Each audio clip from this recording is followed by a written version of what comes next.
He felt powerful when he signed the papers. Not angry, not heartbroken, just certain. Certain he was making the right move.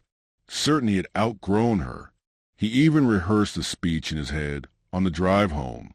Calm, mature, controlled. What he did not know was that the quiet woman waiting at the dinner table was the daughter of the man who owned his entire future. And by sunrise, everything he believed about his success would begin to unravel. Sometimes pride whispers so softly, you mistake it for wisdom. Sometimes ambition blinds you so gently, you mistake it for growth. Daniel Reed thought he was stepping into a bigger life. He did not realize he was stepping off solid ground. This is not a story about revenge. It is a story about underestimation, about silence, about the cost of never asking who someone truly is. Welcome to Prime Tale. If you enjoy emotional stories filled with powerful twists, hidden truths, and shocking revelations, stay with us. Subscribe and turn on notifications because this story unfolds layer by layer, and nothing is what it seems. Daniel Reed had always admired men who appeared decisive, leaders who made hard choices without hesitation. For the past year, he convinced himself that his marriage was a weight slowing him down. Clara was kind, too kind, perhaps. She did not argue when he came home late.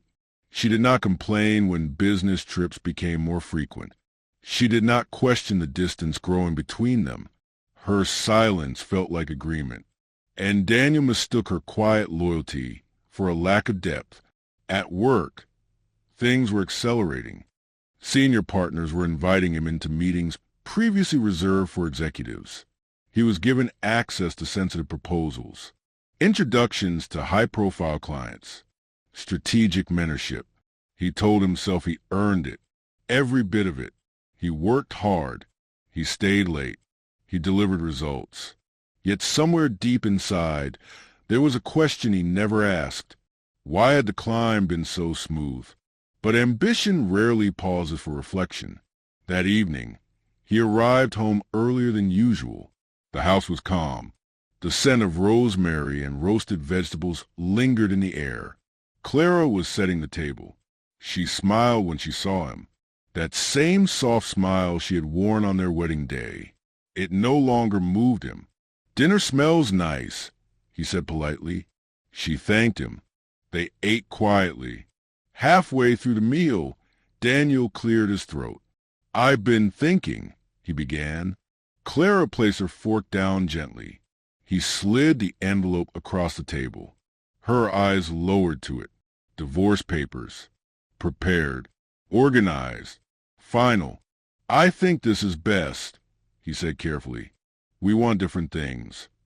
It was rehearsed. Clean. He expected confusion. He expected tears. Instead, she inhaled slowly, then looked up at him. There was sadness in her eyes, but not surprise. "If that is what you believe," she replied. That response unsettled him. "You're not going to ask why?" he pressed. She studied his face for a long moment. "I already know why." Her tone was not bitter. That disturbed him even more. "You deserve someone who fits your world," she added quietly. He nodded, relieved she was being reasonable. What he did not notice was the way her hands trembled slightly beneath the table. That night, Daniel slept peacefully. Clara did not.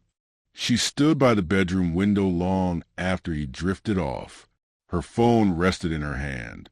One unread message from her father. "Call me when you're ready." The next morning, Daniel entered the office with confidence. But something was different. Conversations paused when he walked by. Assistants avoided eye contact. The atmosphere felt tight. His assistant approached carefully. "Mr. Hallberg has requested your presence in the executive boardroom." Daniel's pulse quickened. This was it. The promotion. He adjusted his tie and walked in. The room was filled with senior partners. Mr. Hallberg stood near the head of the table, composed, imposing, unreadable. "Good morning." Daniel greeted. No one responded. A folder lay in front of his chair. He sat down slowly. Mr. Hallberg spoke. You filed for divorce yesterday. Daniel's stomach tightened. I'm not sure how that relates to company matters.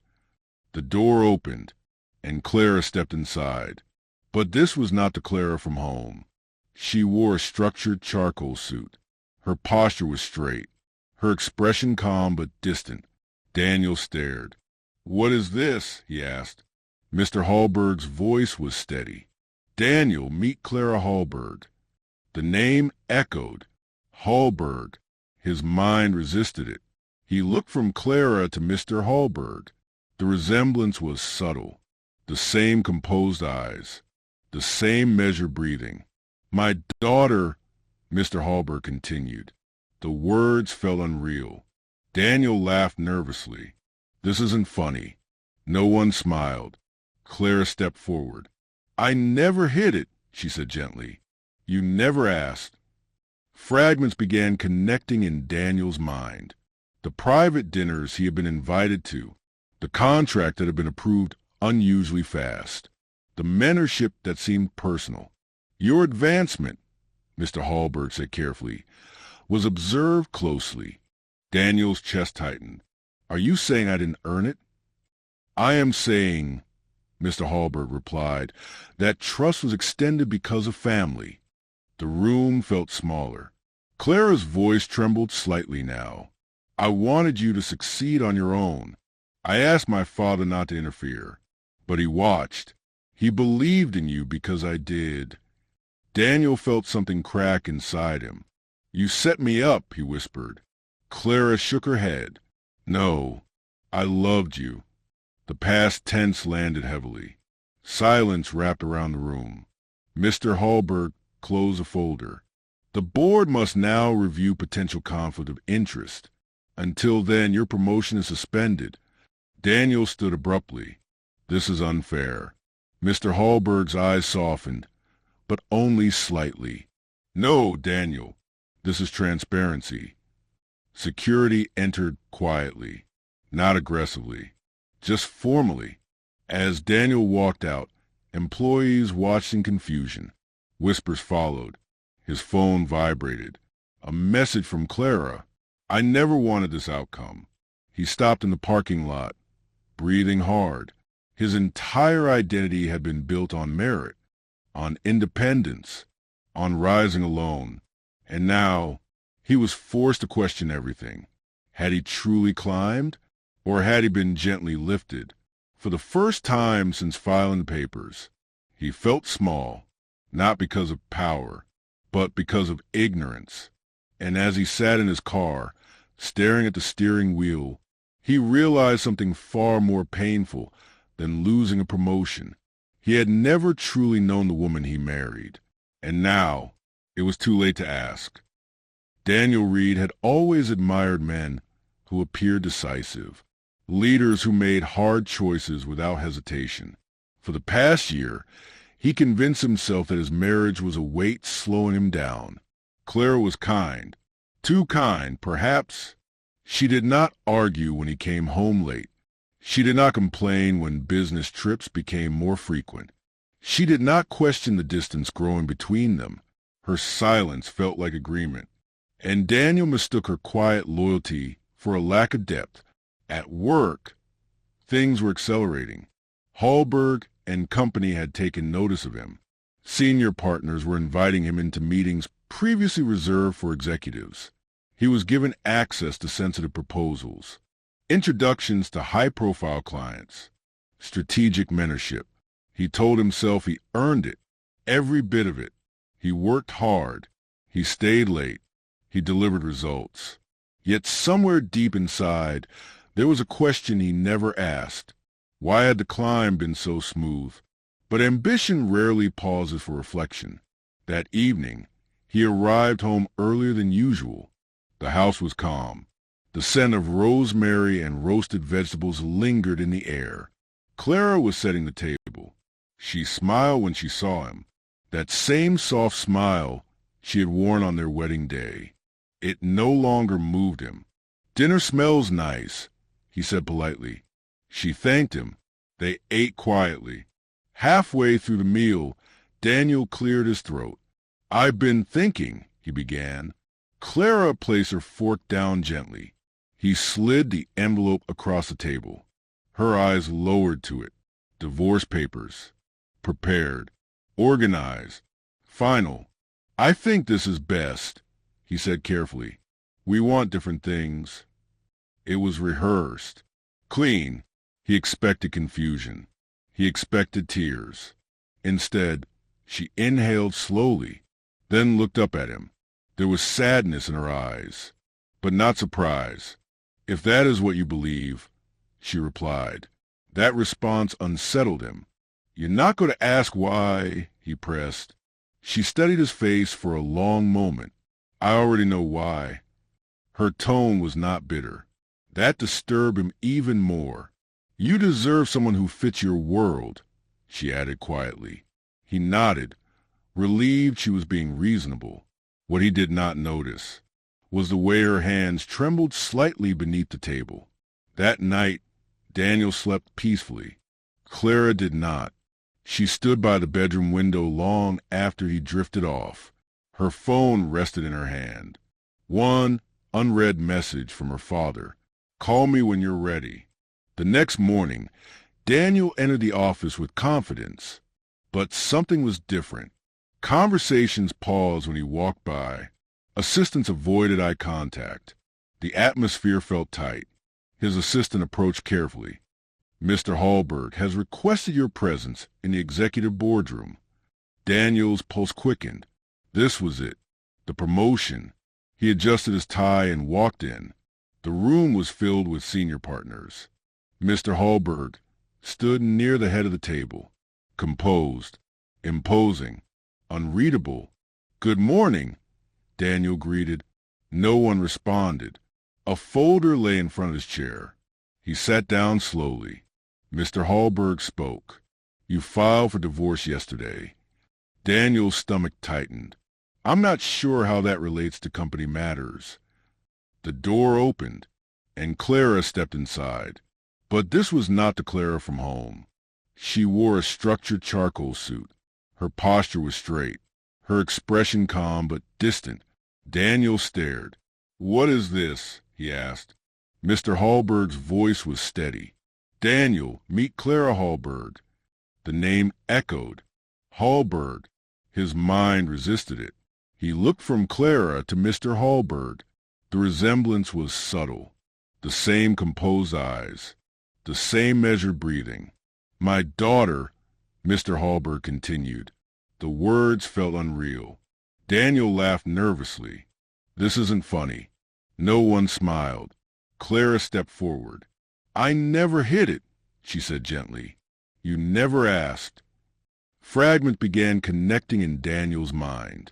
The private dinners he had been invited to, the contracts that had been approved unusually fast, the mentorship that seemed personal. "Your advancement," Mr. Hallberg said carefully, "was observed closely." Daniel's chest tightened. "Are you saying I didn't earn it?" "I am saying," Mr. Hallberg replied, "that trust was extended because of family." The room felt smaller. Clara's voice trembled slightly now. "I wanted you to succeed on your own. I asked my father not to interfere, but he watched. He believed in you because I did." Daniel felt something crack inside him. "You set me up," he whispered. Clara shook her head. "No, I loved you." The past tense landed heavily. Silence wrapped around the room. Mr. Hallberg closed a folder. "The board must now review potential conflicts of interest. Until then, your promotion is suspended." Daniel stood abruptly. "This is unfair." Mr. Hallberg's eyes softened, but only slightly. "No, Daniel, this is transparency." Security entered quietly, not aggressively, just formally. As Daniel walked out, employees watched in confusion. Whispers followed. His phone vibrated. A message from Clara. "I never wanted this outcome." He stopped in the parking lot, breathing hard. His entire identity had been built on merit, on independence, on rising alone. And now he was forced to question everything. Had he truly climbed, or had he been gently lifted?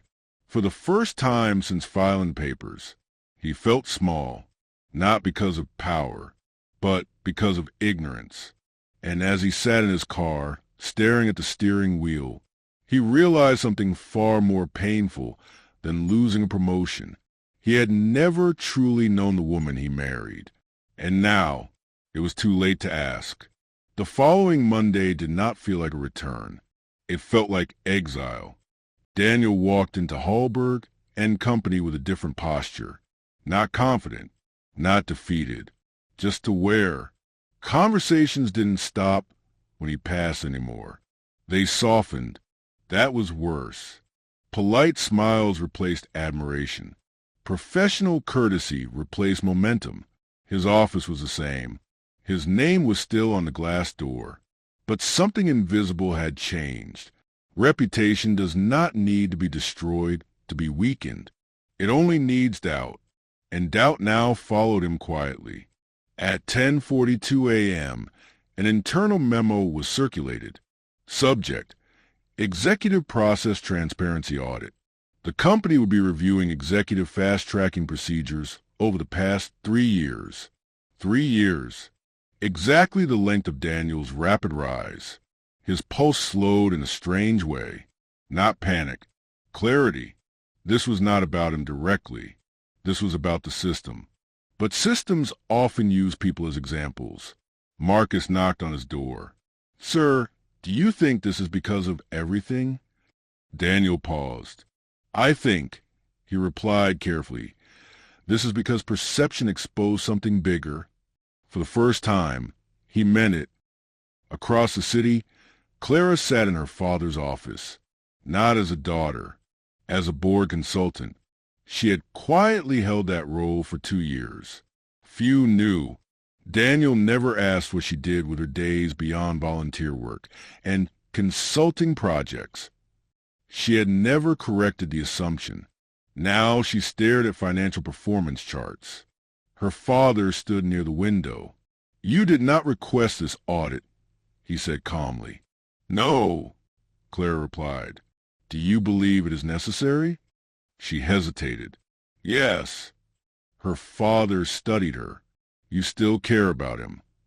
She inhaled slowly. "I care about truth." He nodded. "And if truth harms him?"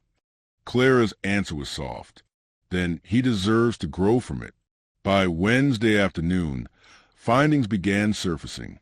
Not about Daniel, about procedural bias.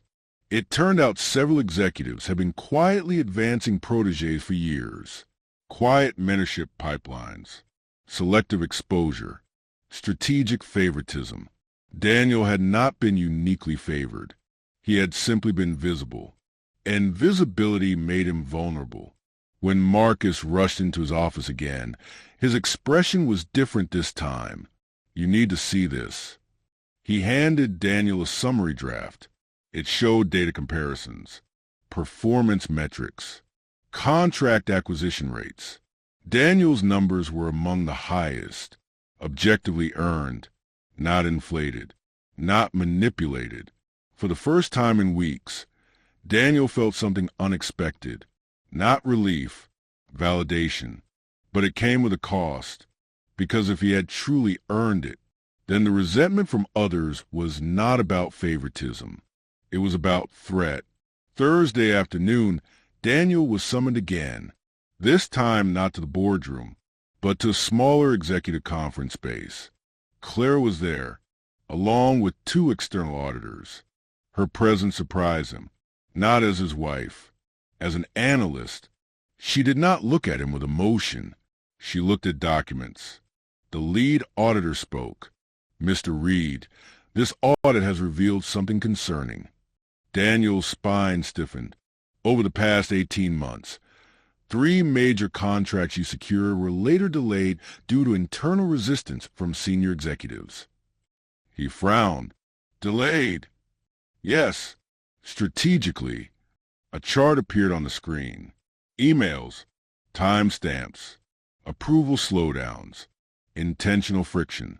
Daniel's voice lowered. They undermined contracts. Yes. To weaken your advancement position. The room went silent. Daniel's mind replayed stressful quarters he had blamed on market conditions, client hesitation, economic fluctuation. It had not been the market. It had been internal politics. Clara finally looked up at him. Not cold, not warm, just steady. You were not carried, she said quietly. You were obstructed. The realization was disorienting. He had spent weeks questioning his merit, questioning his identity, when in reality, he had been fighting unseen resistance the entire time. Why tell me this? He asked carefully. The auditor answered, because you were not the problem. Silence settled. Daniel turned toward Clara. Did you know? She shook her head. Not until this week. Her eyes softened slightly. You deserve to know the full truth. The board reconvened Friday. This time the tone was different. The narrative had shifted. Daniel was no longer under suspicion. He was evidence. Evidence that the system itself required restructuring. Mr. Hallberg addressed the room. Our responsibility is fairness, not perception management. Several executives shifted uncomfortably.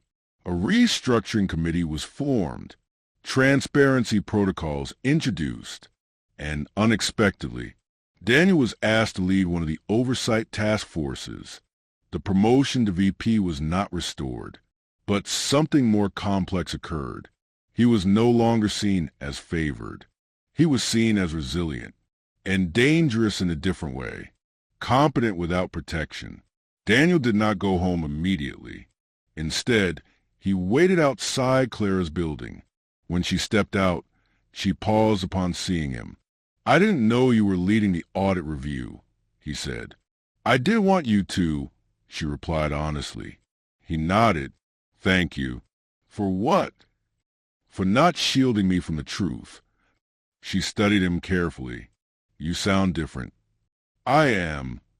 There was no dramatic music, no emotional collapse, just quiet honesty. I thought I was losing everything because of your father, he admitted. And I was actually losing perspective because of myself. Clara's eyes glistened briefly, but she remained composed. Growth doesn't repair everything, she said gently. I know. A long pause stretched between them.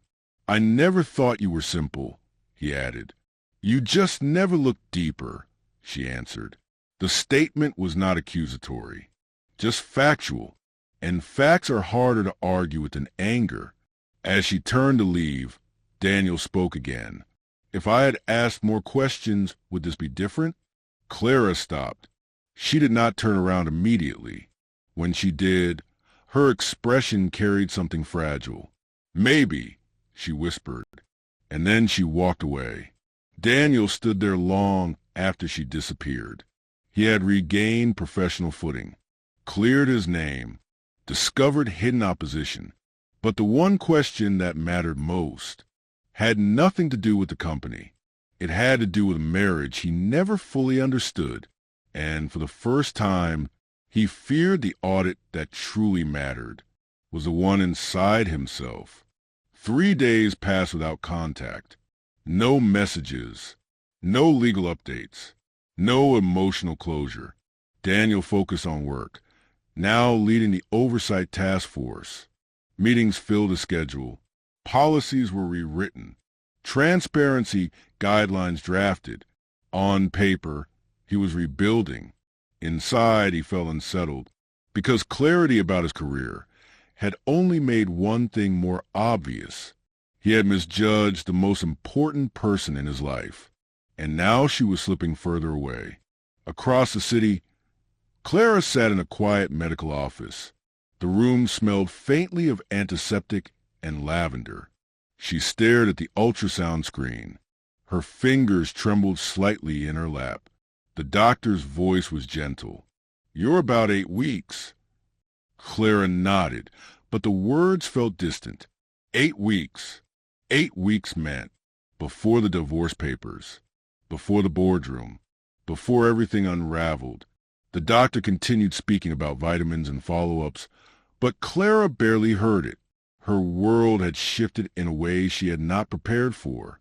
She had planned to walk away quietly, to rebuild alone. Now she was not alone, and the man she was divorcing did not know. That same evening, Daniel sat at the kitchen table, staring at an empty chair. The house felt colder. He had always been comfortable with silence. Now it pressed against him. He opened a drawer and found an old notebook. Clara's handwriting filled the first page. A list, places they once wanted to visit. Florence, Kyoto, Cape Town, dreams they postponed for better timing. He sat back slowly. He had assumed she was content. He had assumed she lacked ambition. He had assumed wrong. His phone buzzed. A message from Clara. We need to talk. Tomorrow, not about the divorce. His heartbeat quickened. Not about the divorce. Then what? They met in a quiet park the next afternoon. Neutral ground. No boardrooms. No lawyers. No family influence. Clara stood near a bench beneath a large oak tree. When Daniel approached, he noticed her composure was thinner than usual. You look tired, he said softly. I haven't been sleeping well, she admitted. They sat. The air between them felt heavy. I went to a doctor this week, she began. Daniel's expression shifted instantly. Are you okay? She inhaled carefully. Yes. A pause. I'm pregnant. The world seemed to stop. Daniel blinked once. Twice. The words echoed in his mind before meaning formed. Pregnant. He felt his pulse in his ears. How far? He asked quietly. 8 weeks. The timeline struck him immediately. Before the divorce papers. Before the confrontation. Before everything fractured. He looked at her. Shock mixed with something deeper. Responsibility. Fear. Hope. You're sure? He asked gently. She nodded. I didn't tell you immediately because I needed to think. About what? About whether bringing a child into something broken is fair. That sentence pierced him. He leaned forward slightly. Clara, this changes everything. She met his eyes steadily. It changes responsibility. It doesn't automatically fix love. He swallowed. The clarity in her voice felt mature, grounded. You were going to walk away without telling me? He asked. Her eyes shimmered faintly. No, I was deciding how to tell you. The wind moved softly through the trees. Daniel felt something new rising in his chest. Not ambition, not pride, something protective. I want to be there, he said firmly, for the child. And for you? She looked away briefly. You decided we were unequal, she reminded him. He closed his eyes for a moment.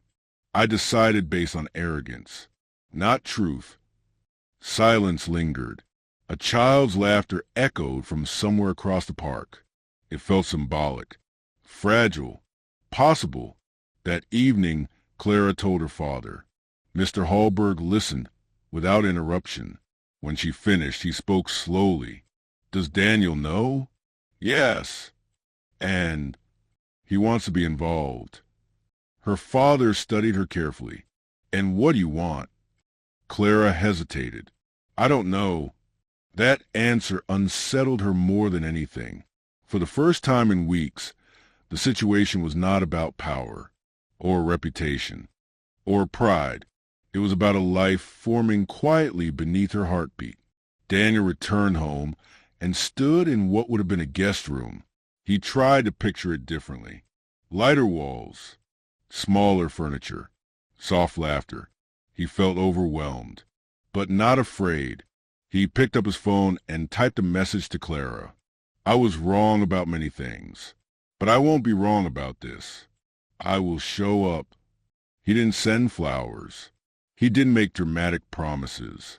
He began researching parenting classes, reading about early development, practical steps, because for the first time, growth was not theoretical.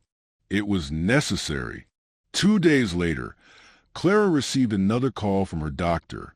Her follow-up test results required discussion. She sat in the same office again. This time, the doctor's tone was more cautious. There are some markers we need to monitor closely. Clara's heart tightened. Is something wrong? It's too early to confirm anything, but there is a possibility of complications. The word lingered in the air. Complications. She left the office feeling unsteady. Outside, she called Daniel. He answered immediately. Is everything okay? She hesitated. I don't know. That was enough. I'm coming, he said. No hesitation. No pride. No distance. Just presence. They sat side by side in silence that evening. Not as estranged spouses. Not as adversaries. But as two people facing uncertainty. Daniel looked at her gently. We'll handle whatever comes. Clara studied him. This version of him was different. Not defensive. Not self-assured. Just human. And for the first time since the divorce papers, she felt something shift. Not reconciliation. Not forgiveness. But possibility. Yet beneath that possibility lingered fear. Because complications could mean more than medical uncertainty. They could mean loss. And loss would test them in ways ambition never could. Hospitals have a way of making time feel suspended. The soft beeping of machines. Muted footsteps in hallways. Conversations spoken in careful tones. Daniel sat beside Clara in the specialist's office, his hands clasped tightly together. The past few weeks had rearranged his entire life. He no longer thought in quarters or promotions. He thought in heartbeats. The doctor entered with a folder. Calm, professional, measured. We've reviewed the markers, she began. There's an elevated risk, but it does not mean something is wrong. It means we monitor closely. Clara nodded slowly. Daniel exhaled carefully. What kind of risk? He asked. There are indicators of potential early instability. Stress can be a contributing factor. Stress. The word hung heavy between them. Boardrooms, divorce papers, public scrutiny, emotional distance. Clara looked down. Daniel felt a sharp wave of guilt. Not dramatic guilt, not self-punishing guilt, but clarity. His decisions had consequences beyond himself. They drove in silence. The city moved around them as usual, traffic lights changing, pedestrians crossing, ordinary life continuing. Inside the car, nothing felt ordinary. Daniel finally spoke. We can slow everything down. Clara looked at him. What does that mean? It means the divorce process can pause. It means work becomes secondary. It means whatever reduces pressure. Her voice was steady. Are you doing that because of the baby? Or because you realize something? The question was gentle, but direct. Daniel didn't answer immediately. I realized something before we knew, he said quietly. The baby just made it impossible to ignore. She absorbed that. Outside, rain began falling lightly against the windshield. 2 days later, Daniel received an unexpected email. Subject line, congratulations. It was from Evelyn Harper, a former colleague. Brilliant, strategic, ambitious. She had once openly admired Daniel's drive. During the year his marriage began feeling distant, Evelyn had become a constant presence at work. Late strategy sessions, shared travel, professional chemistry that bordered on personal. Nothing explicit had happened, but emotional lines had blurred. Daniel had convinced himself it was harmless. The email read, I heard about the audit outcome. I knew you'd land on your feet. Coffee soon. Daniel stared at the message. Months ago, he would have responded immediately. Now it felt misplaced. He closed the laptop without replying. Growth is often measured by what you no longer entertain. Meanwhile, Clara met her father again. He poured tea slowly, watching her carefully. "You look pale," he observed. "I'm fine," she replied automatically. He didn't accept it. "Is Daniel supporting you?" She hesitated. "Yes." That surprised even her. Mr. Hallberg leaned back. "I have misjudged him." Clara looked up. "You?" "Yes." Her father's voice softened.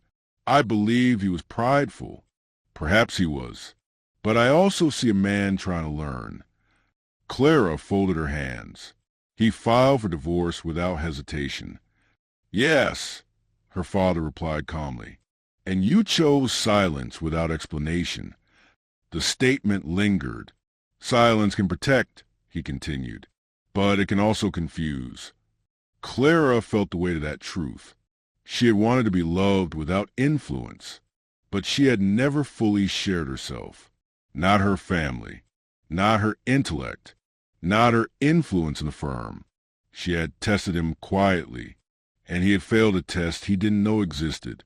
That evening, Clara felt a sharp pain. Not overwhelming, but unfamiliar.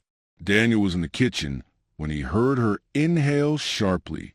He rushed to her side. "What is it?" "I don't know." Panic flickered through him. They drove to the hospital without speaking. Every second stretched. Every traffic light felt cruel. At the emergency unit, they waited, hands close but not touching. When the nurse finally called Clara's name, Daniel stood too. "You can wait here," the nurse said gently. Clara looked at him. He saw fear in her eyes for the first time. Not emotional fear. Physical. He squeezed her hand briefly. "I'm here." 3 simple words. But this time, he meant permanence. Waiting alone forces reflection. Daniel sat staring at the tile floor. He remembered the day he filed for divorce. How calm he felt. How controlled. Now control meant nothing. He would trade every professional victory for certainty in that hospital room. After what felt like hours, the doctor approached. "She's stable." Daniel's breath returned slowly. "The baby?" he asked carefully. "For now, yes, but strict rest is required." Relief washed over him so intensely he had to sit down. "For now." 2 words that held both hope and fragility. Later that night, Clara lay resting at home. Daniel adjusted pillows carefully.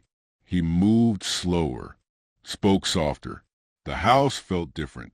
Not empty, watchful. "You don't have to stay," she murmured weakly. "I want to." She studied him. "You're not obligated."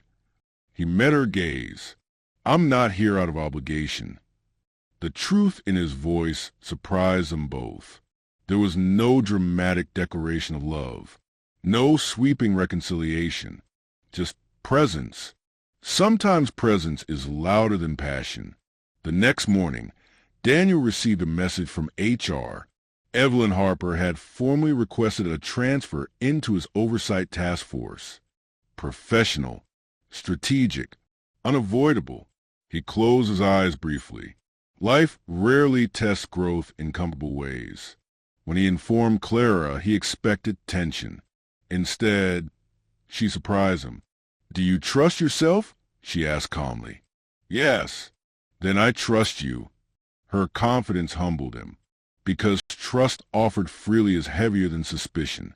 That evening, Daniel sat beside Clara as she rested. His hand hovered gently over her stomach. Not dramatic, not possessive, just aware. There was life there, fragile, uncertain, real. He realized something quietly devastating. He had spent years trying to climb upward, but real growth was horizontal. It was about depth, understanding, listening. As Clara drifted to sleep, he whispered something she barely heard. "I'm still learning." And for the first time since everything began, she believed him.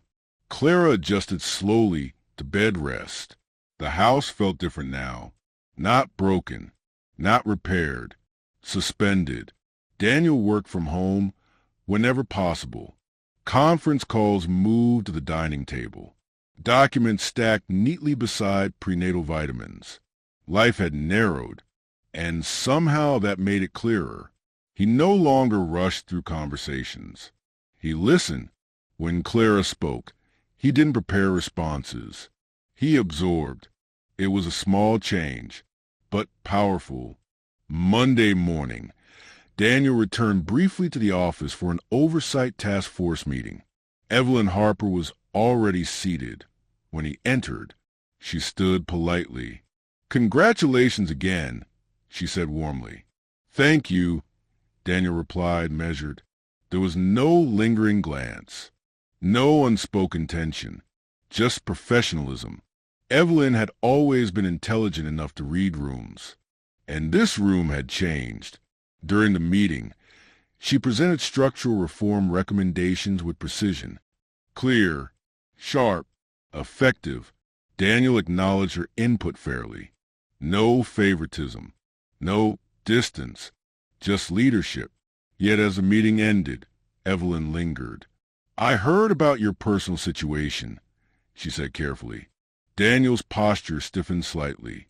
"My wife's pregnancy is private." "Of course," she replied quickly.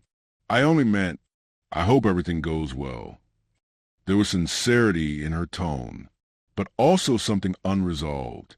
He nodded, "Thank you," and left first, closing doors gently as still closing them.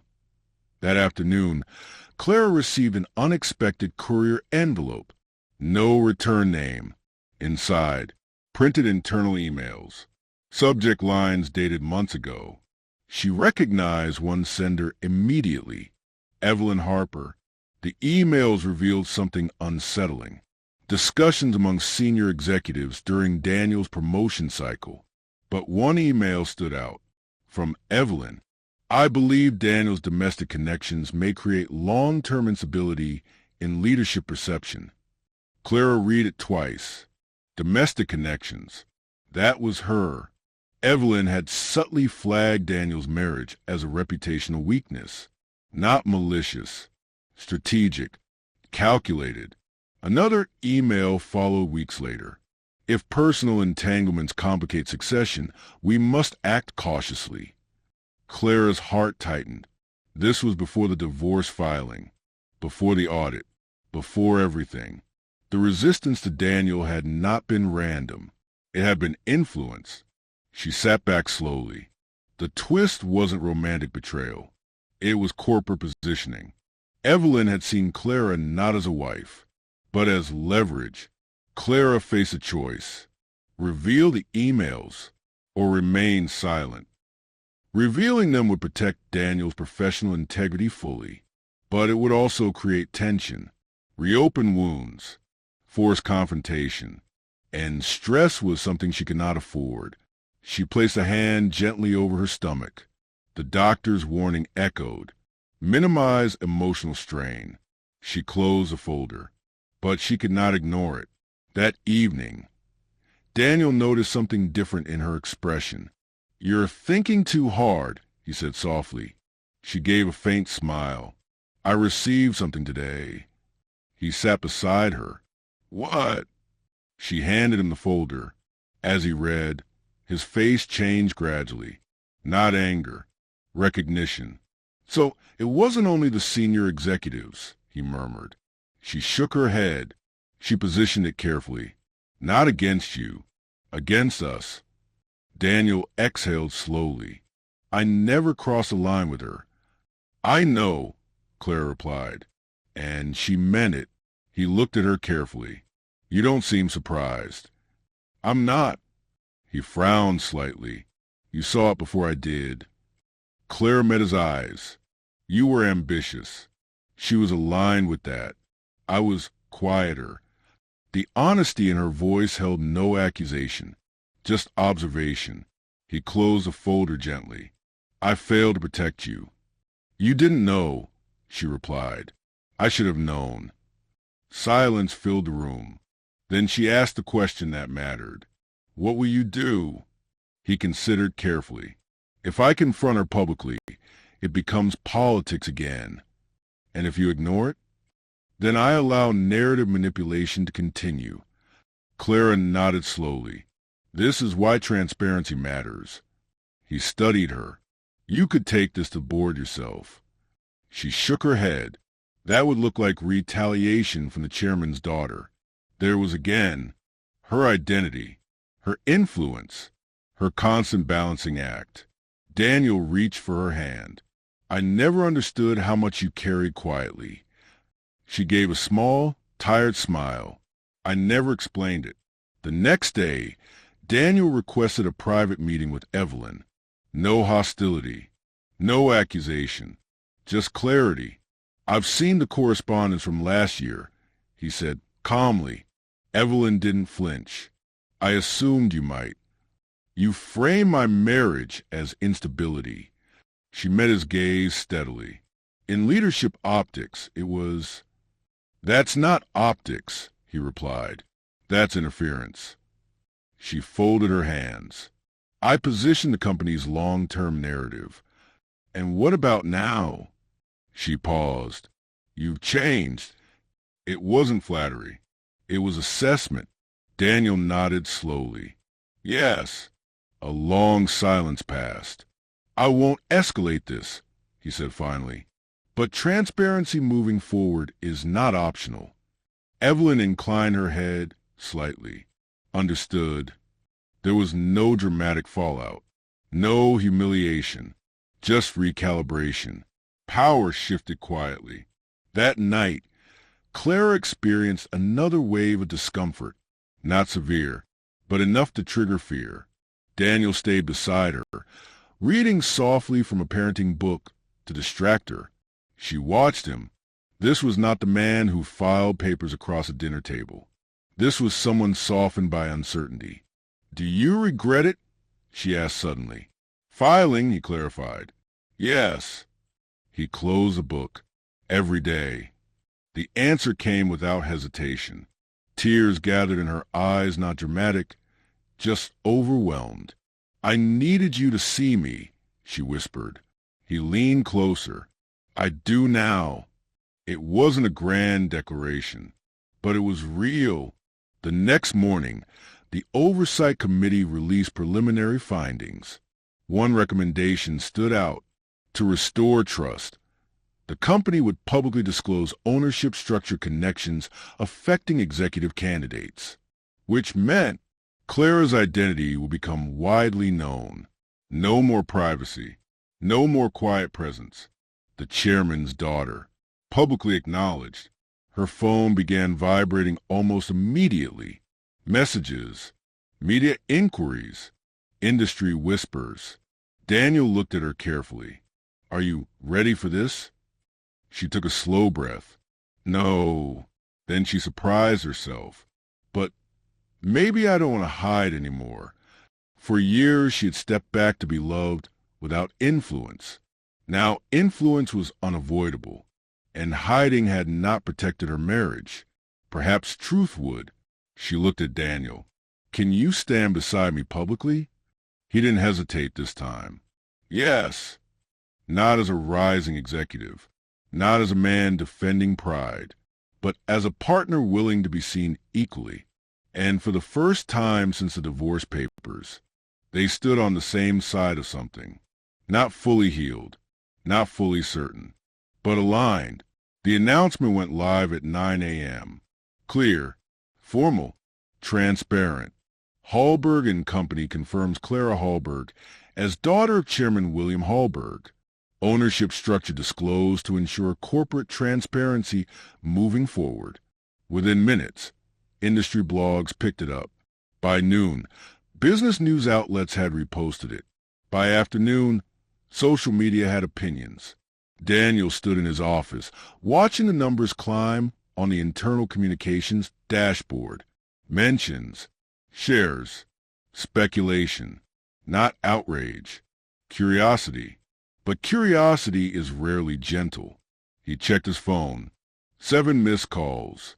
2 journalists, 1 unknown number, and a message from Clara. It's louder than I expected.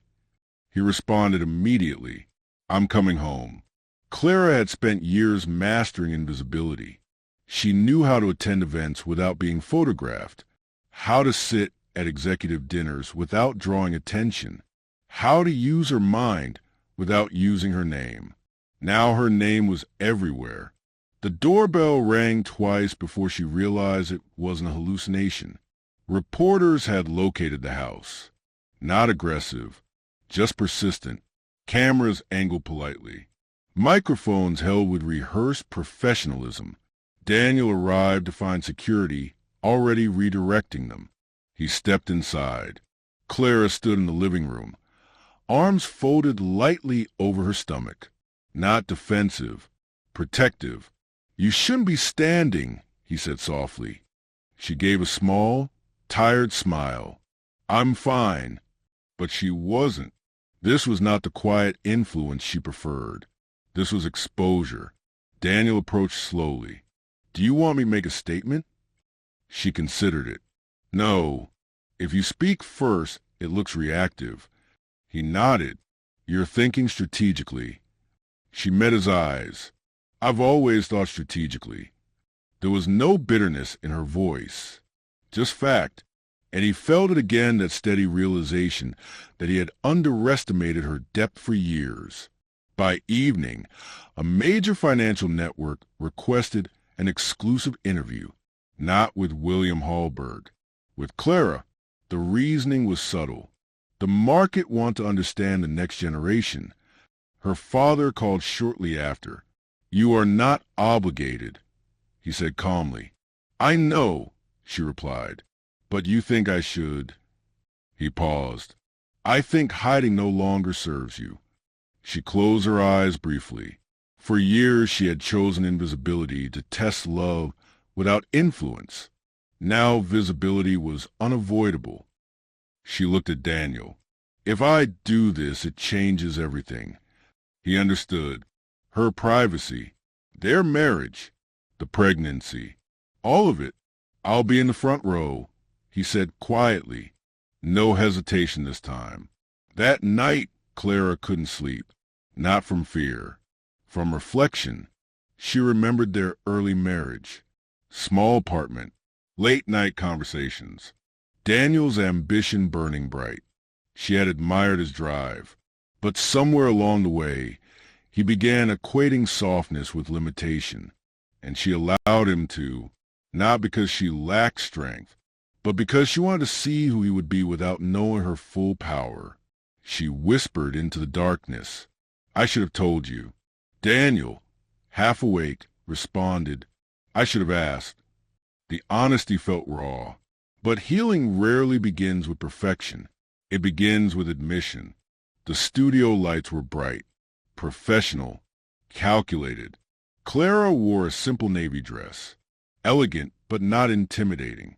When the host introduced her, the tone was curious but respectful. You've remained largely private until now. The host began. Why step forward today? Clara answered calmly. Because transparency builds trust. And I value trust. The interviewer leaned forward. Did your marriage to Daniel Reed influence corporate decisions? There it was. Direct. Clara did not flinch. My marriage influenced my heart. Corporate decisions require structure and governance. The answer was balanced, measured, powerful without aggression. In the audience, Daniel watched. He felt something new, not pride, respect, deep respect. He had married a woman who could command a room without raising her voice, and he had once called her simple. Near the end of the interview, the host smiled gently. There are rumors about personal developments. Would you like to address them? Clara's heartbeat quickened. Daniel stiffened in his seat. This was not pre-approved. She had a choice. Deny, deflect, remain private. Instead, she placed a calm hand over her stomach. My personal life is growing in beautiful ways, she said softly. and I intend to protect that growth with the same integrity I bring to business. It wasn't a full announcement, but it was enough. The room shifted. Warm applause followed. Daniel felt his throat tighten. She had chosen visibility. On her terms. By evening, headlines shifted tone. From speculation to admiration. Clara Hallberg steps forward with grace. Transparency and leadership. Next-gen influence without ego. Daniel's phone buzzed with congratulatory messages.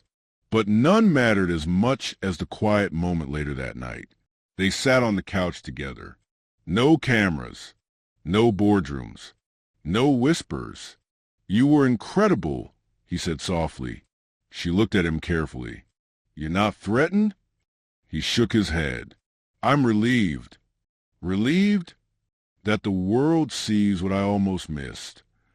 Tears gathered in her eyes. Not dramatic, just overwhelmed.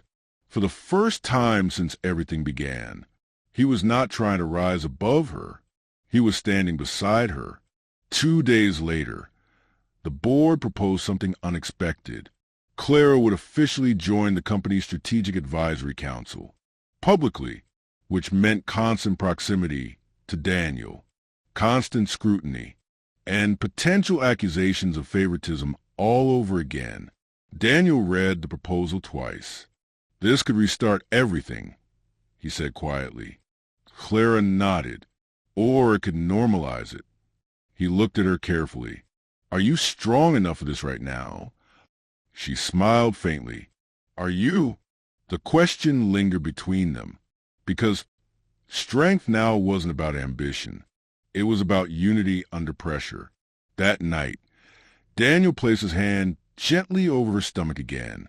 The baby was still fragile, the future still uncertain. But something had changed.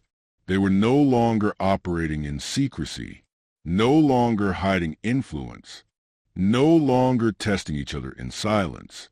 They were exposed, and exposure can either fracture a foundation or prove how solid it truly is.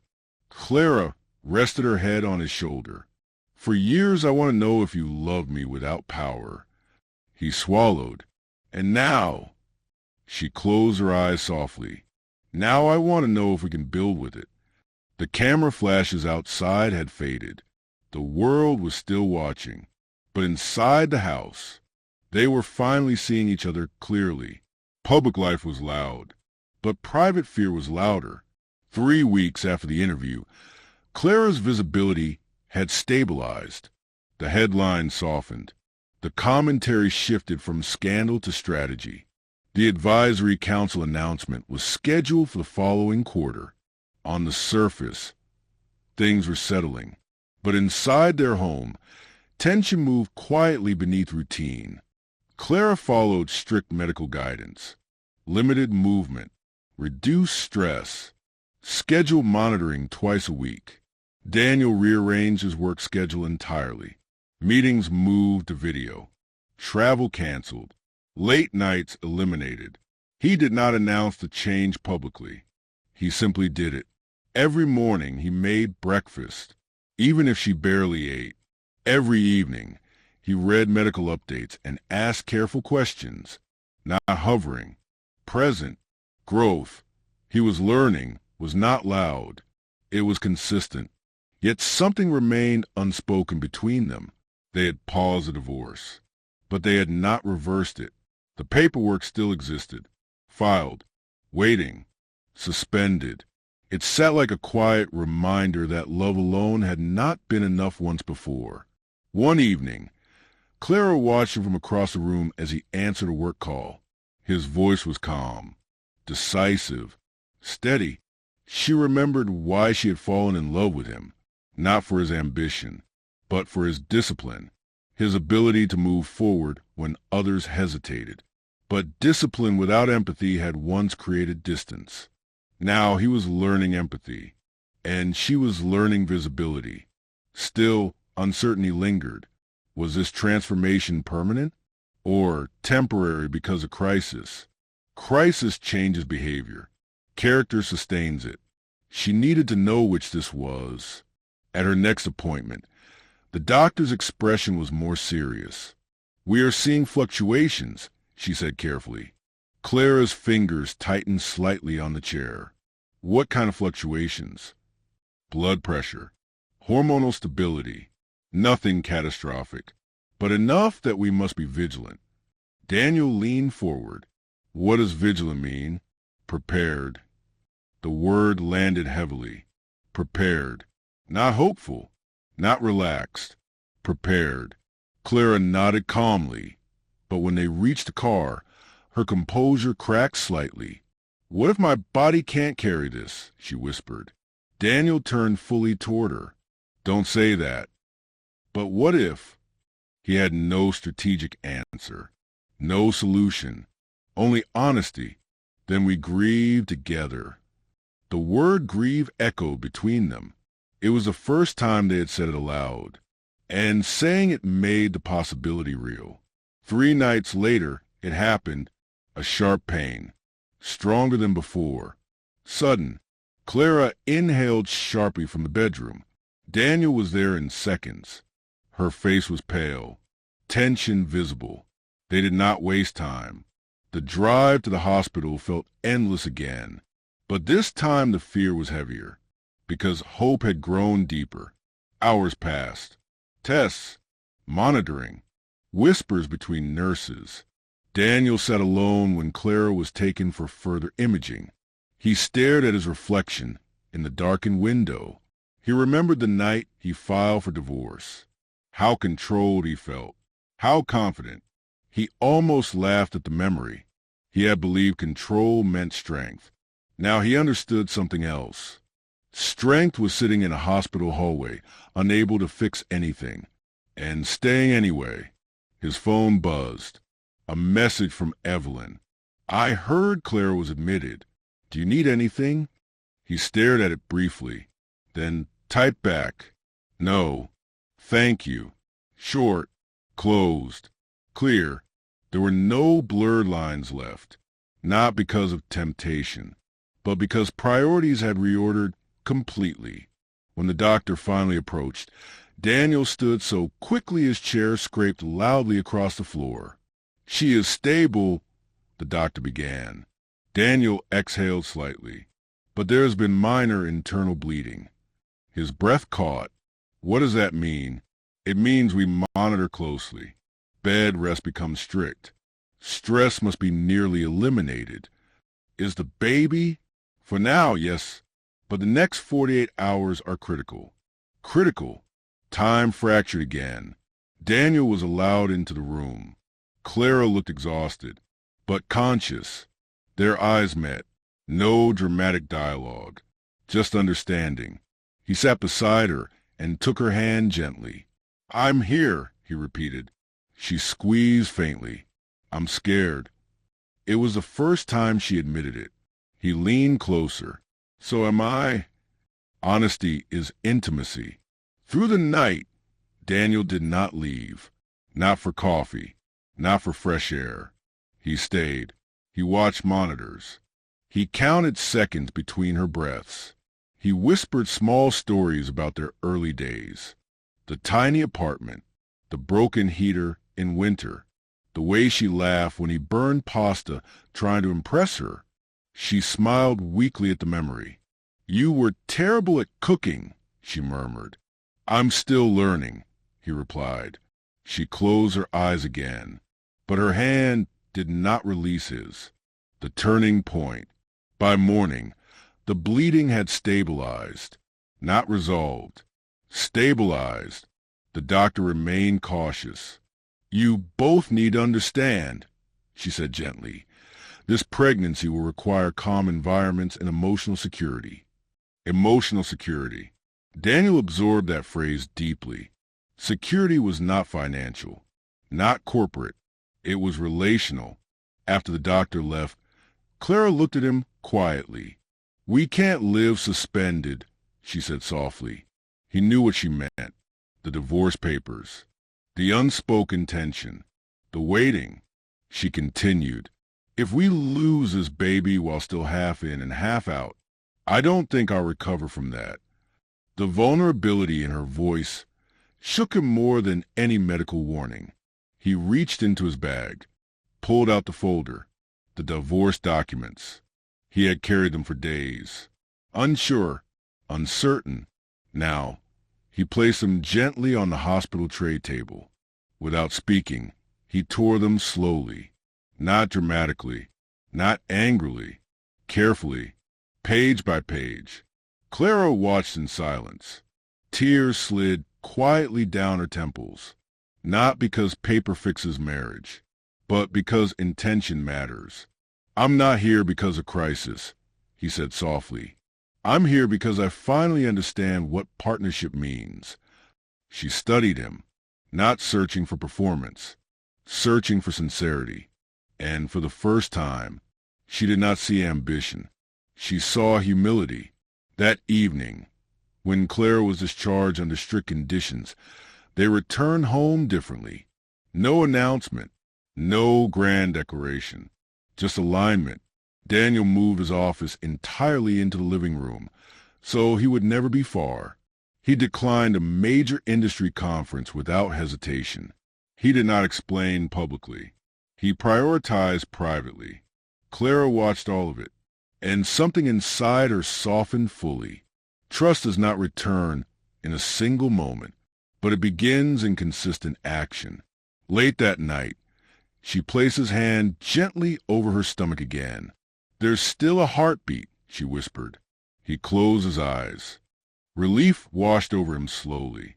Fragile, precious, uncertain, but present. He leaned down and rested his forehead lightly against her abdomen. "I don't know what tomorrow brings," he said quietly, "but I know I'm not walking away from us again." Outside, the world continued watching the Hallberg family narrative unfold. But inside their home, the real story had shifted. Not about power, not about ownership, not about reputation, about presence. And presence, once chosen deliberately, changes everything. The house was silent. Clara rested in bed, carefully propped with pillows. Daniel moved softly around the kitchen, making tea, preparing a small plate of toast, each motion deliberate, measured, protective. Outside, the city continued its usual chaos. Car horns, sirens, footsteps, notifications pinging on devices. Inside, every sound felt amplified. He watched Clara's hand rest on her stomach.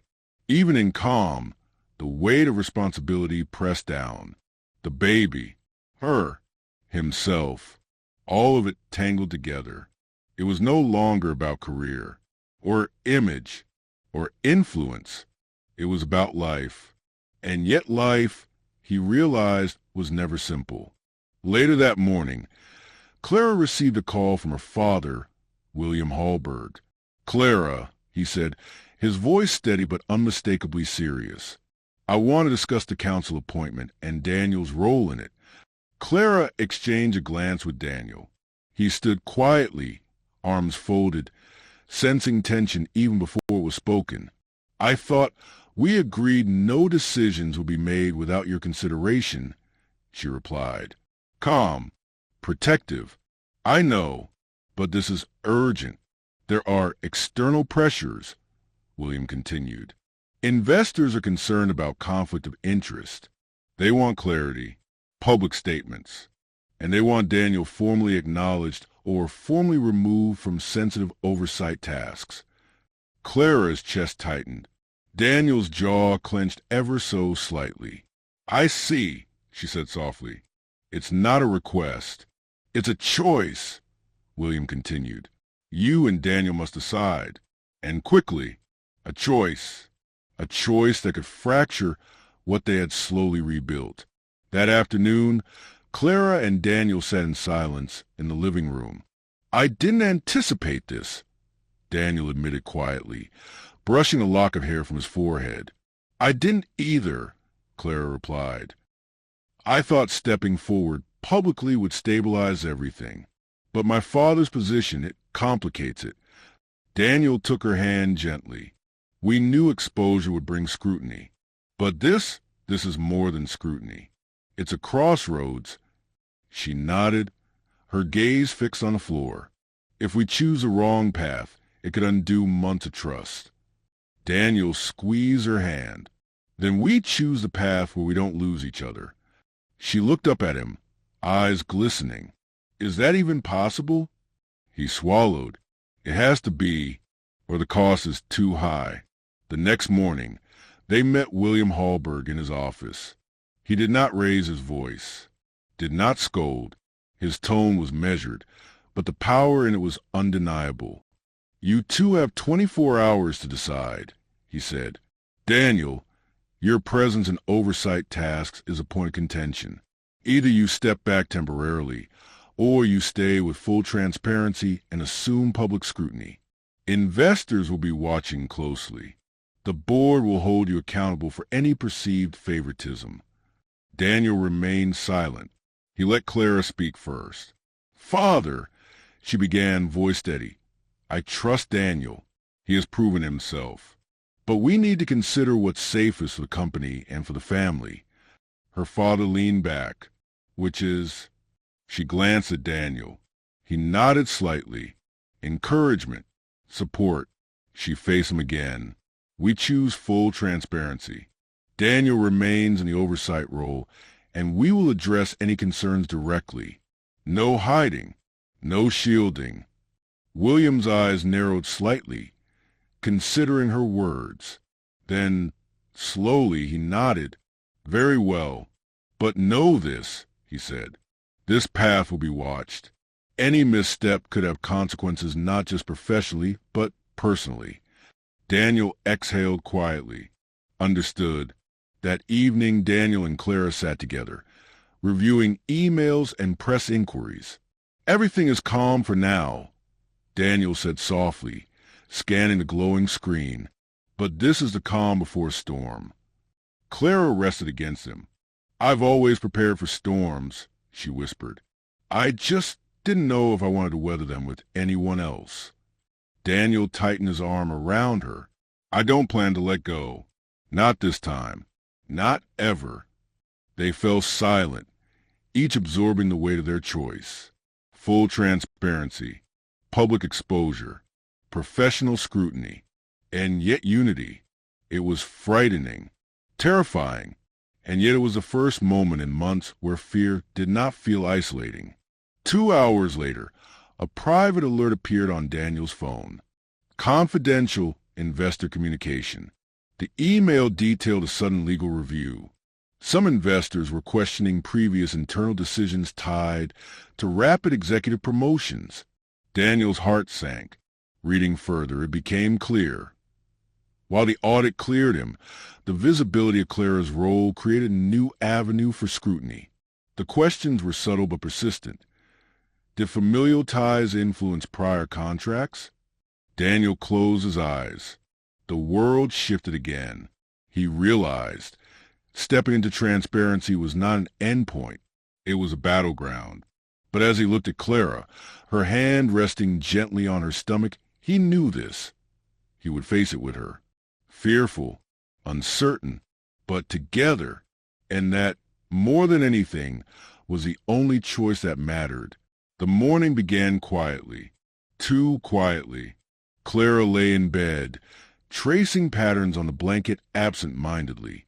Daniel stood by the window, phone in hand, scanning notifications from the company's oversight system. Every message, every inquiry, every alert felt heavier now. Public exposure was not the problem. They had prepared for that. The problem was unseen. The subtle threat lurking in shadows, a kind that could dismantle years of effort with a single misstep. An encrypted email arrived on Daniel's secure work account. No sender name. Subject line, we know. He opened it cautiously. Inside, your involvement with Clara Hallberg has consequences. Stepping forward publicly will impact both your professional standing and personal life. Choose carefully. No signature. No contact info. Just a warning. Daniel's pulse quickened. The words were short but heavy, and the implied threat was unmistakable. He turned toward Clara, who had now seen his expression. "What is it?" she asked calmly, though the tension in her voice betrayed fear. Daniel exhaled slowly. "Someone doesn't want us together, or they don't want you publicly visible, or both."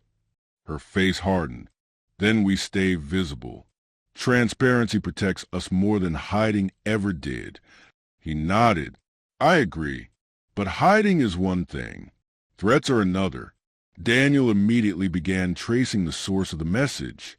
Hours passed as he navigated encrypted channels, internal logs, and indirect contacts. Clara sat nearby, flipping through prenatal guides. Occasionally, she glanced at him, watching his brow furrow in concentration. Finally, he leaned back, frustration and determination mixing in his expression. It came from an internal source. Someone with access to privileged investor communications. Clara's hand went instinctively to her stomach. "You think it's someone inside the company?" "Yes," he admitted. "Someone who resents your influence or fears it. And now, they're trying to intimidate us." Her gaze met his. "Then we show them we're unshakable." Daniel smiled faintly, appreciating her resilience. "Exactly.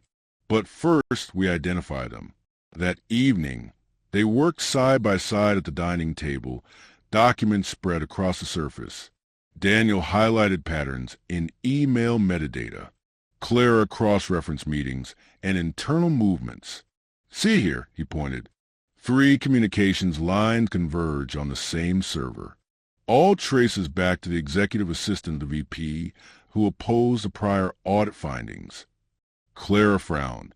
"So someone who previously undermined you professionally is now acting personally?" "Precisely," Daniel confirmed. "And they know we're connected. They're trying to exploit fear of career, of scandal, of public perception." Clara inhaled slowly. "They underestimated us. They assumed we'd crumble individually, not together." Daniel reached across the table, gently brushing her fingers. "We're not individual anymore. We're aligned." The next morning, Daniel received another message. "Publicly visible. Vulnerable. Be careful. We're watching." This time, the message was sent through the corporate internal messaging system, a bold move.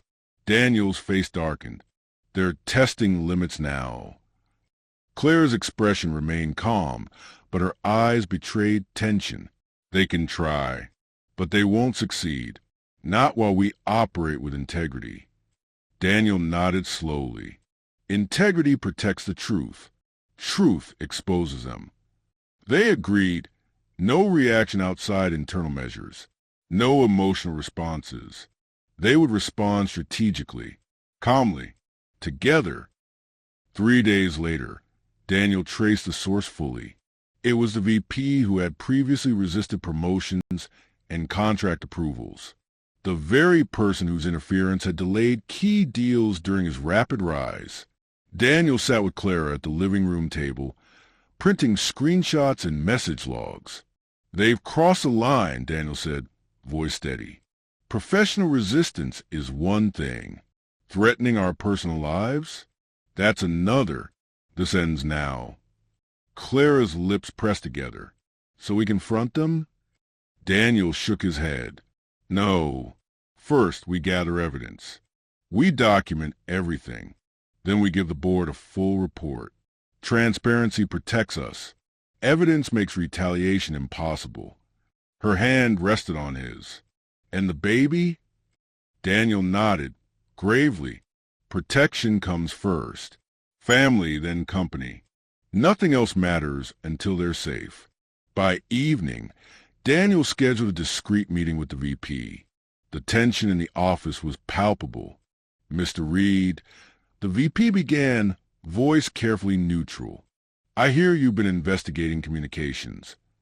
"Yes," Daniel said, calm but unwavering. "Internal threats are unacceptable. Your actions are documented. You have 2 choices.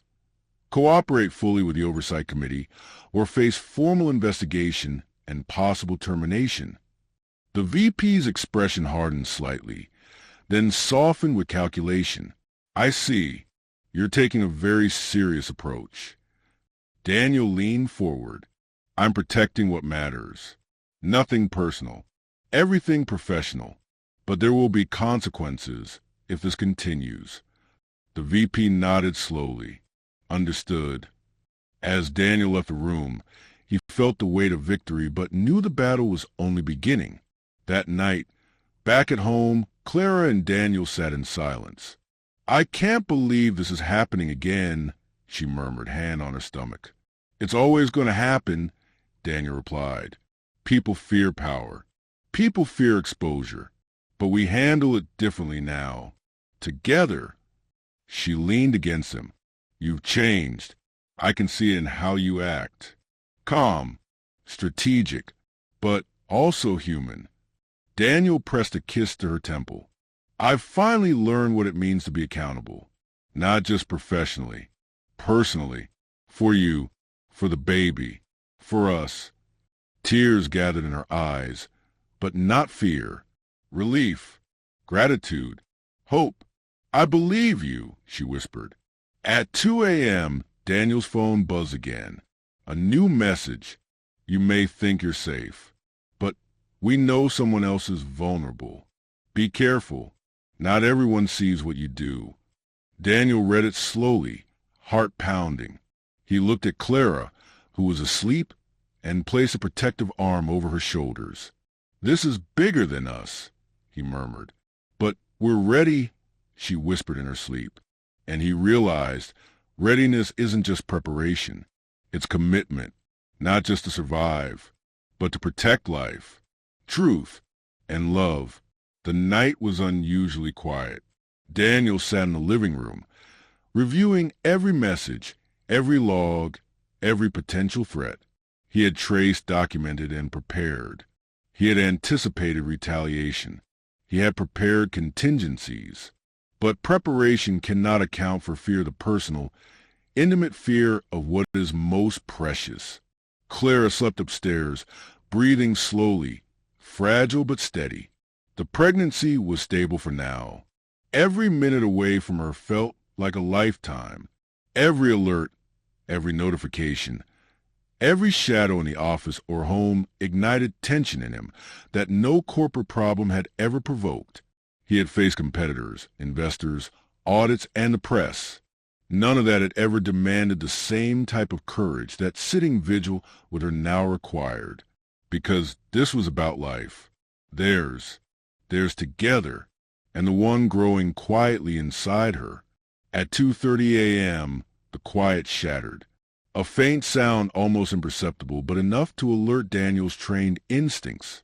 He moved silently toward the staircase, heart racing, mind analyzing every possible scenario. Clara stirred, murmuring softly. It's okay, Daniel whispered. Stay down. He grabbed a flashlight and approached the front door. The living room window had been tampered with. Footprints in the garden. Evidence of intrusion. His pulse surged. The external threat they had traced was no longer abstract. He dialed security and police simultaneously, whispering directions while assessing every detail in the dim light. Then, another sound, hearing a soft step upstairs. He froze. Clara's door opened slightly. Daniel, she whispered, voice shaky. I'm here, he said calmly but firmly. Her eyes widened. Someone's inside? Yes, he replied. But we will handle this together. Within 10 minutes, the intruder was cornered by security and police. It was not a professional criminal, not a stranger. It was a VP. The very same person who had sent threats, who had tried to manipulate Daniel's career, who had targeted their personal lives. Daniel stared as the VP was escorted away. No words, just a realization. Some threats are never distant. Some come from the people you think you can trust in a professional context. Clara approached Daniel cautiously. Are we safe? Safe now, he said, holding her close. The threat is neutralized, and I promise nothing will come between us. Not ambition, not fear, not anyone who thinks they can manipulate us. Her hands rested on his chest. Promise? I promise, he replied, and we'll stay together, always. That's not negotiable. The next morning, the board convened an emergency meeting. Daniel and Clara appeared together. Clara's public presence added weight, authority, and credibility. Daniel calmly presented evidence, internal threats, email logs, and attempts at intimidation. The board had no choice but to act decisively. The VP was removed immediately. The company released a formal statement reinforcing transparency, integrity, and the safeguarding of executive and family interests. Public opinion shifted overnight, from curiosity to admiration, from speculation to support. Daniel glanced at Clara. She met his eyes with quiet pride. They had weathered storms before. But this was a test of survival, courage, and unity. And they had passed. That evening, the house was quiet again. Clara sat in the living room, Daniel beside her.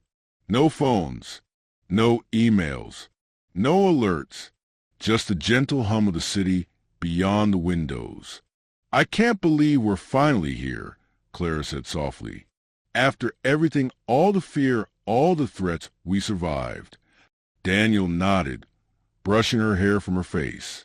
We didn't just survive. We chose each other. Every step, even when we were scared, even when we doubted. Her eyes glistened. I almost didn't believe you would stay. I stayed, he said gently. I'll always stay, and I will always protect what matters most. You, our child, us. She placed her hands over her stomach, and they matter the most.